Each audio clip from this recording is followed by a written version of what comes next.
Hey there, my lovely livers. Today we are talking about sodium versus sodium. And what do I mean by that? So here's the scenario. You're trucking along, you're eating your low sodium diet as prescribed by your doctor, and we go get your blood work done, and your serum sodium on your blood work is low, and your doctors are concerned.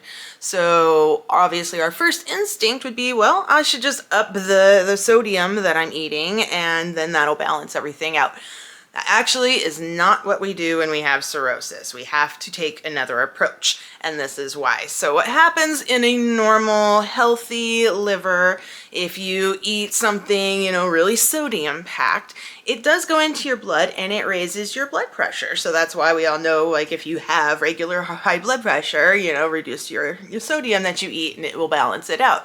So, but when we have cirrhosis and you have a damaged liver, if you eat that regular amount of sodium that a healthy liver can process, even just a fraction of that amount of sodium is going to raise the pressure in the portal vein significantly. So the portal vein is, comes off the liver, but when we have cirrhosis, a lot of times it's restricted because it's like pinched from scarring and stuff like that.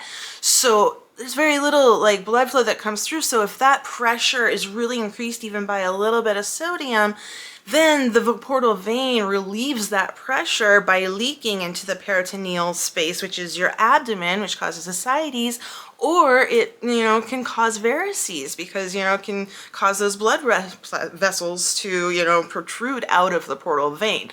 And that is extremely dangerous for us. So what do we do if we can't increase the amount of sodium we eat?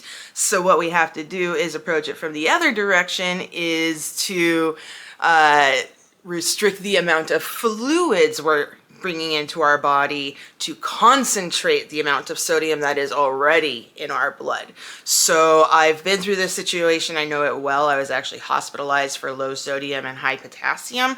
And what I had to do for a good 2 months after that was a fluid restriction. So I was restricted to a gallon of fluid a day.